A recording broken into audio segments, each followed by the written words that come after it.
শোকের এই মুহূর্তে শহীদ শরীফ ওসমান হাদির আদর্শ ও ত্যাগকে শক্তিতে পরিণত করার আহ্বান জানিয়ে প্রধান উপদেষ্টা প্রফেসর মোহাম্মদ ইউনূস দেশের সব নাগরিককে ধৈর্য ও সংযম বজায় রাখার আহ্বান জানিয়েছেন। শহীদ ওসমান হাদির অকাল মৃত্যুতে শনিবার একদিনের রাষ্ট্রীয় শোক ঘোষণা করেছে সরকার। চক্রম আলী থার রিপোর্ট। সিঙ্গাপুরে চিকিৎসাধীন ওসমান হাদির মৃত্যুর পরপরই জাতির উদ্দেশ্যে ভাষণ দেন প্রধান উপদেষ্টা প্রফেসর মোহাম্মদ ইউনূস। ফ্যাসিবাদ ও আধিপত্যবাদ বিরোধী সংগ্রামের এই অমর সৈনিককে মহান রাব্বুল আলামিন শহীদ হিসেবে কবুল করুন, এই দোয়া করি। আমরা সবাই মিলে এই দোয়া করি।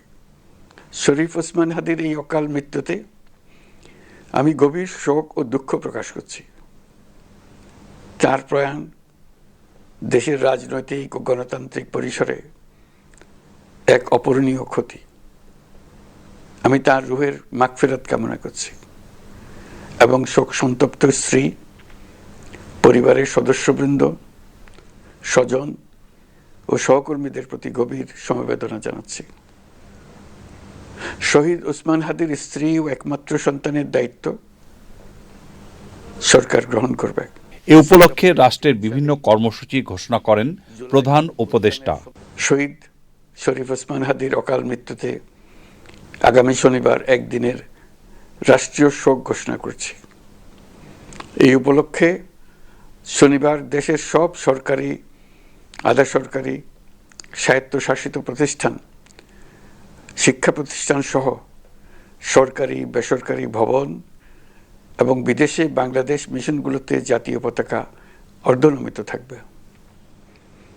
একই সাথে আগামীকাল শুক্রবার বাদ জুমা দেশের প্রতিটি মসজিদে শহীদ ওসমান হাদির রুহের মাগফিরাত কামনায় বিশেষ দোয়া ও মোনাজাতের আয়োজন করা হবে।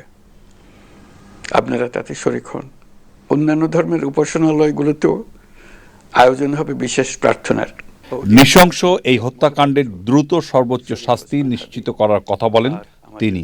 এই নৃশংস হত্যাকাণ্ডের সঙ্গে জড়িত সকল অপরাধীকে দ্রুত আইনের আওতায় আনা হবে এবং তাদের বিরুদ্ধে সর্বোচ্চ শাস্তি নিশ্চিত করা হবে। এই বিষয়ে কোনো ধরনের শৈথিল্য দেখানো হবে না। আমি দেশের সকল নাগরিকের প্রতি আন্তরিক আহ্বান জানাচ্ছি, আপনারা ধৈর্য ও সংযম বজায় রাখুন। আইনশৃঙ্খলা রক্ষাকারী বাহিনী ও সংশ্লিষ্ট সংস্থাগুলোকে পেশাদারিত্বের সঙ্গে তদন্ত কার্যক্রম পরিচালনা করে সুযোগ দিন। রাষ্ট্র আইনের শাসন প্রতিষ্ঠায় সম্পূর্ণরূপে প্রতিশ্রুতিবদ্ধ। নির্বাচন ও গণতন্ত্রের শত্রুদের পরাজিত করার আহ্বান প্রধান উপদেষ্টার। অত্যন্ত দুঃখের বিষয়, তার এই মহতী ইচ্ছা অপূর্ণ রয়ে গেল।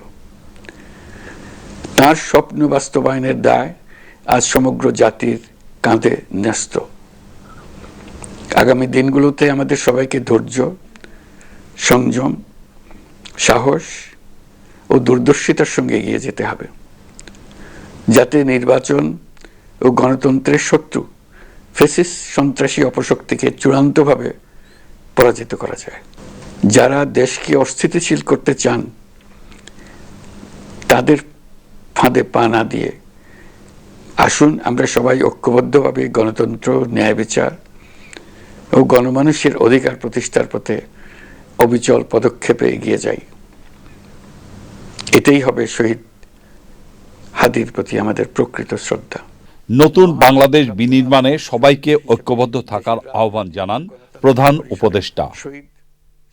চকর মালিথা, চ্যানেল আই, ঢাকা।